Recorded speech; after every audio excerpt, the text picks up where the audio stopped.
खबर नंदुरबार से है, जहां जामनेर तालुका के बेटाबाद गांव में 11 अगस्त 2025 को हुए सुलेमान खान रहीम खान हत्याकांड को लेकर विभिन्न सामाजिक संगठनों ने दोषियों पर कठोर कार्रवाई की मांग की है। संगठनों ने नंदुरबार जिलाधिकारी कार्यालय के माध्यम से मुख्यमंत्री और उप मुख्यमंत्री को ज्ञापन सौंपा। ज्ञापन में कहा गया कि मृतक सुलेमान खान की हत्या सिर्फ इसलिए की गई है क्योंकि वह मुस्लिम समुदाय से था। करीब 25 से 30 समाज कंटकों ने चौक पर बेरहमी से पीट कर उसकी हत्या कर दी। अब तक केवल 9 आरोपियों की गिरफ्तारी हुई है, जबकि मुख्य आरोपी चेतन निमाड़े और पावन बाबस्कर अभी तक खुलेआम घूम रहा है। संगठनों ने आरोप लगाया कि हत्या के समय चेतन निमाड़े अन्य लोगों को भड़काता रहा, लेकिन पुलिस ने गंभीरता से कार्रवाई नहीं की। कई आरोपी पहले से ही अपराधी प्रवृत्ति के हैं, इसलिए इस मामले में मकोका कानून लगाया जाना चाहिए। साथ ही जिन संगठनों से ये आरोपी जुड़े हैं उन पर तत्काल प्रतिबंध लगाने और उनके नेताओं को गिरफ्तार करने की मांग की गई है। जावेद शेख की रिपोर्ट। इसे मारे गया तो उस सभी आरोपी को कड़क से कड़क कार्रवाई हो। उसमें 9 आरोपी अटक हुए और जो मुख्य सूत्रधार है वो कोई नामदार का ड्राइवर का लड़का है, उसके ऊपर भी जल्द से जल्द कार्रवाई हो और उनको मौका कायदा लागू हो और स्पेशल कोर्ट के अंदर वो जल्द से जल्द केस चले। ऐसी हमारी सभी नंदुरबार जिले के विविध सामाजिक संघटना की तरफ से मांगणी है।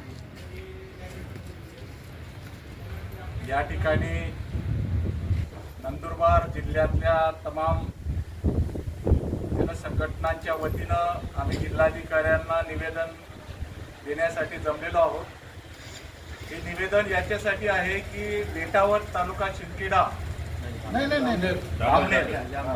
जिल्हा जळगाव या ठिकाणी सुलेमान खान रहीम खान या युवकाची तिथल्या काही लोकांनी अत्यंत निगृण अशी हत्या केलेली आहे आणि या हत्येमध्ये संशयाची सुई तिथल्या सत्ताधारी असलेल्या मंत्र्याच्या एका व्यक्तीवर गेलेली आहे।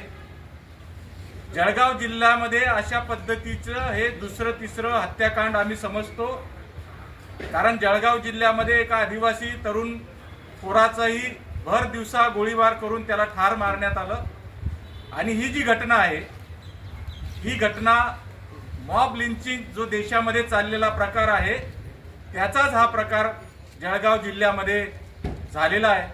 त्याचा निषेध इथल्या समस्त ज्याला भारतीय म्हणतो आपण, परंतु काही लोकांच्या डोक्यामध्ये आजही या देशातल्या अल्पसंख्याकांविषयी, आदिवासींविषयी, दलितांविषयी एक घृणा जी पेरली आहे त्याच्यातनं हे हत्याकांड घडवले जात आहेत आणि हा महाराष्ट्र अत्यंत अराजक पद्धतीने सत्ताधाऱ्यांच्या आशीर्वादाने सुरू असल्याचा आमचा गंभीर आरोप आहे।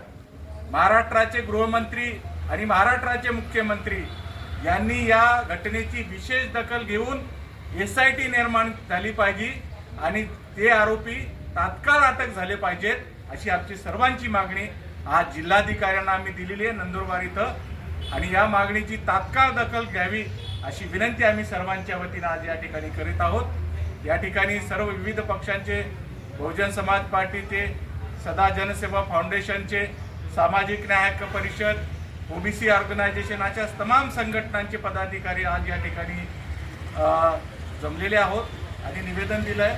जर कारवाई झाली नाही तर आपल्याला मोठ्या प्रमाणामध्ये रस्त्यावर उतरून आंदोलन करावं लागेल, याची जबाबदारी सरकारची असेल।